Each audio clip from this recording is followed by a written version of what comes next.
Hey everyone, welcome. Can you hear me okay?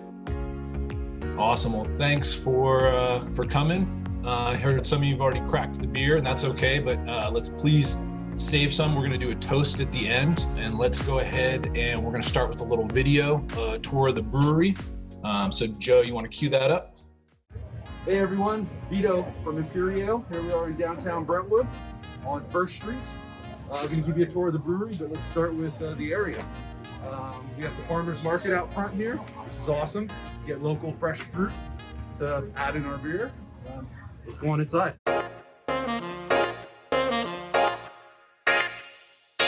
So we're inside the brewery here. One of the cool things I love is this etched logo in the concrete with the cracks there. Looks pretty rad. Up front here is where right now we can do 25% capacity inside seating. So we've got the tables, and then we also set up this furniture outside for the patio as well. Here's our bar area. Here's all the cans we've got to go. And then we've got like 14 beers on tap right now. Let's keep going. I'll take a peek in the walk-in. Here's our walk-in. A lot of cans. That's where a majority of our sales are right now because, you know, like I said, there's only 25% capacity inside. So, yeah, a lot of stuff's going out. We also have a full kitchen. The chefs are making some awesome stuff. Everything's scratch made, and they have full creativity, just like I do in the brew house, which is awesome. It leads to, they're switching up the menu, and you know, whatever's local and fresh, getting that and working it in. So that's pretty fun. Here's our merch wall. You know, we've got some shirts and hats and all that kind of fun stuff. Some glassware. Now, right now, since COVID, this would usually be community area seating where all the patio furniture would normally sit. Eventually, well, I won't have this space to use as my keg storage anymore. This is pretty cool. A friend of ours did this for us. It's our motto, drink up. We put this on the bottom of all our cans. So we're gonna do some more artwork on here. We're just kind of, you know, just getting started. All right, let's go into the brew house. Here's Mi Casa. We'll start with over here. Here's keg cleaning. My keg cleaner, do 2 at a time. We've got our fermenters, MoreBeer Pro fermenters. So they're 7-barrel fermenters, which 8.7 barrels total. I usually go into them with about 8.5 barrels, and then depending on the beer, produce anywhere from 7.5 to 7 barrels. Here's my little work area. Recipe development here, and then here's the brew house.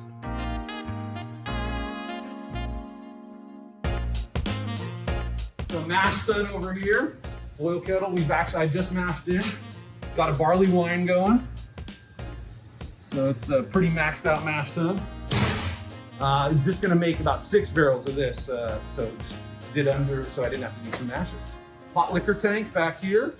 Undersized hot liquor tank, it's only 4 barrels. So what I end up doing is heat my strike water and sparge water in my boil kettle, mash in with it, and then move the rest of the water over here. So this is just sparge water that comes out of the hot liquor tank.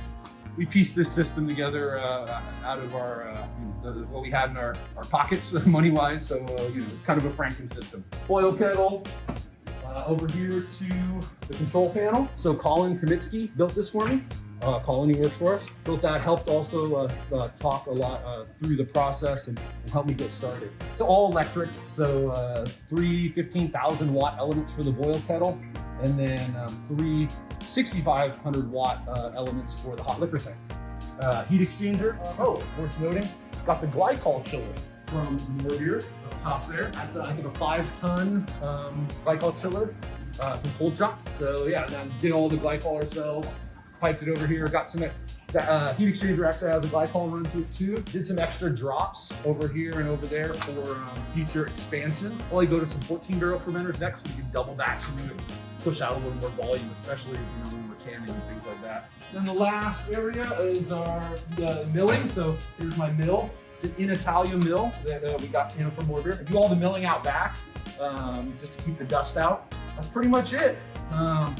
Thank you guys. Let's enjoy a beer next. All right. Thank you guys for sitting through that. Hopefully it wasn't too painful.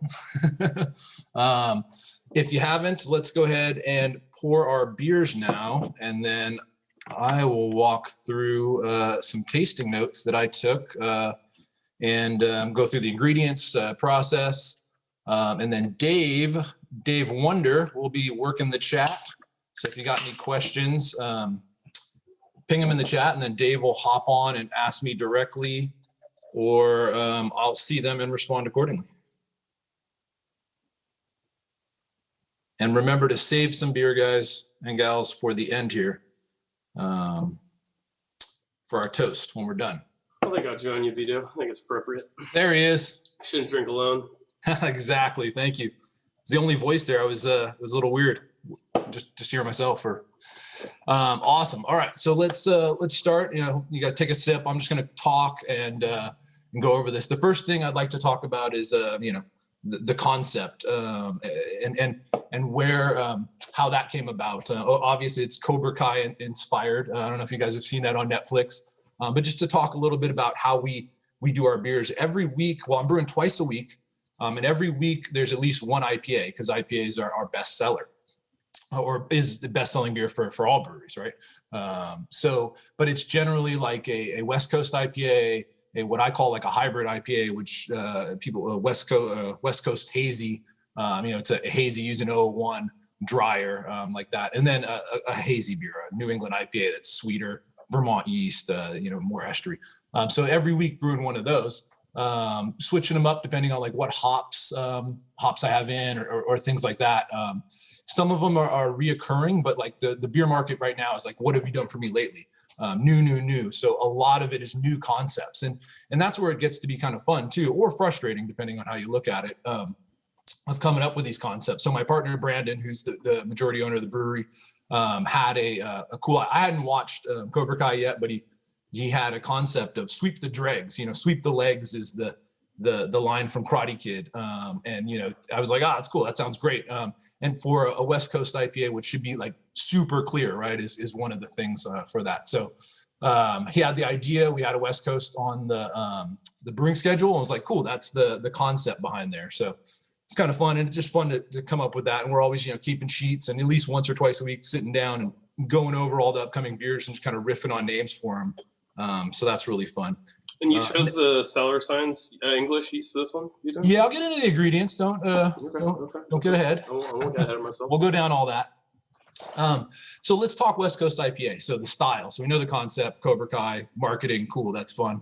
The style, West Coast IPA, to me, or sort of like it's a classic West Coast IPA from like 2010, 2011, that ultra clear, piney, dank. That was back, some of you guys remember like the IBU wars, it's like 100 IBUs. I mean, this is only 40, 41 IBUs, right around there. So it's, kind of built to today's modern palate, dare I say. But bitterness, assertive bitterness should be there. It should be ultra clear, super dry. That's kind of the, and then it doesn't have to be like American hops, but there should be some of the C hops should be in there. So that's what a West Coast IPA is to me, and it's a big. I think there's kind of a movement here coming around back, wanting those, make beer clear again. You hear and things like that. So definitely always making a West Coast IPA. Always have one on tap. Anyways, let's talk about this specific beer right here. So I'm going to start with the water. We'll get to the hop schedule. To me, water is a huge, important part. It makes up 98%, 97% of the beer you're drinking. Brentwood water is very hard, and it's very high levels of sodium, high levels of calcium. So it's good. There's a lot of TDSs in the water, so I don't need to add a lot back, but I need to remove a lot. So what I do is, and this is Colin, it led me in this direction, a deionizer, which is, it's like an RO system, but it doesn't create as much wastewater, and it's a little faster. Downside is, I have to replace this deionizer filter every 1,200 gallons or so. So I'm lucky if I get like 3 batches before I'm replacing it. The good side is, I didn't have to spend $8,000 to $15,000 on an RO system and then have the footprint for the tank and stuff. But over the long term, it's a little more expensive. Anyways, the water profile on this, I'll just quickly go over. It's about 70 parts per million calcium, 30 parts per million magnesium, sodium, 60 parts per million, sulfate, 120, Sulfates for a West Coast IPA, high sulfate level is part of that crisp popping. Chloride 90, and then bicarb 75. So that's the water breakdown. We'll get into the grist and then we'll get to the hop schedule. So this is 50% Viking Pilsner malt, 30% Baird's Maris Otter, 8% Viking malted oats, which I just started using in the last month or so. Before I liked flaked oats. What I love about Viking oat malt is it has the husks on there, so there's no need to add rice hulls or anything like that, and it just lauters beautifully. I actually did a stout, calling it Oat Milk Stout. So there's no lactose, but it's very thick. With 60% oats is the grist, and laughtered like a champ. Very hard to mix though. It's like mixing twigs and mud, and I have to do it manually. I have no rakes. So Viking 8% malted oats, 8% Brice raw white wheat, and I like to add a little oats and wheat in a lot of my beers. Just for the body, the mouthfeel that it brings in, velvetiness. It is good for head retention as well. There's also 4% Viking Carrot body, again, adding to that body. All right, let's get into the hop schedule. So this has a first wort hop. You get about 9 to 10 IBUs out of that from Centennial. And then no other hops other than that first wort hop. And then the rest are all Whirlpool, and it's Centennial and Mosaic, and about 35 IBUs from that Whirlpool edition. The hops, let's talk about the hops. Doing hop selection with Bear Bottle last year was great, just to see that, the Mosaic, doing 7 different lots of it. And, they're not all the same Mosaic. One might be onion and garlic. One is this, beautiful dank. One's a melon, so. We have a question in the chat, Vito, if you don't mind answering. Yeah, sure. Let's go with some questions. We can go back to kind of the recipe. So Michael's got the dryness achieved by low mash temp and high attenuation? Yes. So dryness is definitely, so this was mashed around 148. So ultra, ultra dry. I think this one finished at 1007. So yeah, low mash temp to get that dryness for sure. There's no enzymes or anything like that in this. And what was the OG again? OG on this was 1063. Or actually, wait, no, this one finished 1009. I'm sorry. I'm looking at my notes. I thought it was 1007. 1009, 1063 to 1009. Well, it's 1.009 and 1.063. Drinks more like the 107, yeah. Yeah, so it's 1063 to 1009. Yeah, so super dry. Finished at 7.2. Can thinks it drinks like a 1007. So, yeah. I'll take that as a it does. It's very dry, which I love. Yeah, it's a great beer. Sorry, keep going, Vito. No problem. So yeast on this is CellarScience English Yeast, as Dave alluded to earlier, dry yeast. Sorry. So English yeast, I like to mix up. I mean, my house yeasts are Giga, the NorCal, which I love. They're the 001, and they're Giga Vermont. And they're down in San Jose. They could usually get me the yeast within a day when I go for liquid yeast. But I've been using our dry yeasts, the Cali and this English, and been real happy with the results. And I like mixing it in English every once in a while. It's kind of like, like boxing, you throw a jab here, you throw one, just kind of mixing up your punches, I guess, if you will. That's a total. I was just going to say, Vito. Yeah, no, nice I know what I'm doing. Nice. I know what I'm doing here. So yeah, just mixing up the flavors, that kind of stuff. So flocculation is great. It's a workhorse. It flocks out well, and it ferments strong and fast too as well. So I love that English yeast. I've used it on, I've got it in the barley wine right now. I've got an 11% stout that I used it on. It worked like a champ on that. So it's been great. And I don't know, Vito, if you said it, but for those who usually use like an American yeast, why did you choose to do an English yeast for your West Coast? It's kind of back to that same thing of, so I've done 2 English yeasts for West Coast IPAs now. And I like the esters that it brings. I think it also allows the malt to kind of shine. It's not totally as much as that, like 001 clean, just hop palate. It adds a little something else. And, if you had this same beer with both yeasts side by side, you definitely tell, differences between the English and the Cali. For sure. Like I said, I think it just, it throws some slight fruity esters that I like, that bring it, make it a little different. And then also like what it does to the malt. I feel like it, kind of accentuates the malt more. Whereas, and this is just my feeling, I agree. Your mileage may vary. No, I agree with you. Yeah. So that's why I chose the English. And we did another one, an English West Coast IPA. I think that was Walk It to the Moon, but that was with some Southern Hemisphere hops. And I really liked that beer, and it tasted great. So again, it's just a way to mix up the flavor, because a lot of these beers, that I'm doing, the IPAs, I'm not changing the grist a lot. The hops are changing, but then yeast is another way to change that and create something new with something that you already know, is proven, it works good. And it's like, okay, let's try this, so that's kind of the concept behind, trying different yeast. And I'm looking forward to trying some of those Lallemand dry yeasts when those are in as well. I've used two of them so far, and they've worked really good as well. So dry yeast is amazing to work with. It's cheap, it's easy. You could repitch it. That's another thing that, a lot of us were told not to in home brewing or things like that. So just good to, I think I've heard Olin say it, it's a dry yeast revolution, and it is. And you talk to a lot of these breweries, like, that are doing great things. They're using dry yeast as well. So it's, So Michael is asking, to finish off your yeast question here, do you wash your top the crop with the dry yeast? How are you? I do not top exactly. crop.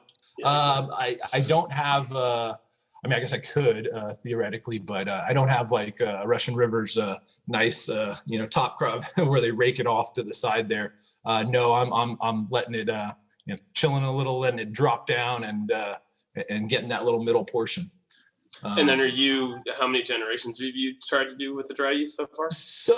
Okay. Generally with the dry yeast, I have not been repitching it. And from what I'm seeing, what I'm dumping down the drain essentially is really good, viable yeast, and that's one of the fun things about working at a brewery is, smelling, touching everything. You'll get to learn what fluffy, viable yeast, and you'll learn what italysis is, and start to get that like dog food, nasty, meaty thing. But yeah, just touching, feeling, smelling the yeast is the stuff's great. What comes out of there is my assessment on it. To answer your question on generations, I don't like to go more than 3 or 4 before I'm buying a new pitch. And that's just, a quality thing, I guess. And that cost, at least for me at my size, is not that bad to work into the price. So if I'm getting 3 or 4, I'm totally happy. 3 or 4 gens out of that yeast. And that's kind of what I've heard from a lot of breweries, is that 4 is like the max. A lot of people are. Yeah, that's I know. I've got friends that tell me they go 10, 15. But I don't know. To me, it's and I think really also I only got 4 tanks, right? So that there's only so much flipping around depending on when I'm brewing it. That sometimes it's like, all right, I'm gonna let that one go and get a new pitch in. Let's see. The last thing I think that's worth noting on this beer is what it was fined with. So this was fined with CellarScience Silifine. I used to use Biofine until switching over to Silifine, and as you can see, it does its job. It's crystal clear.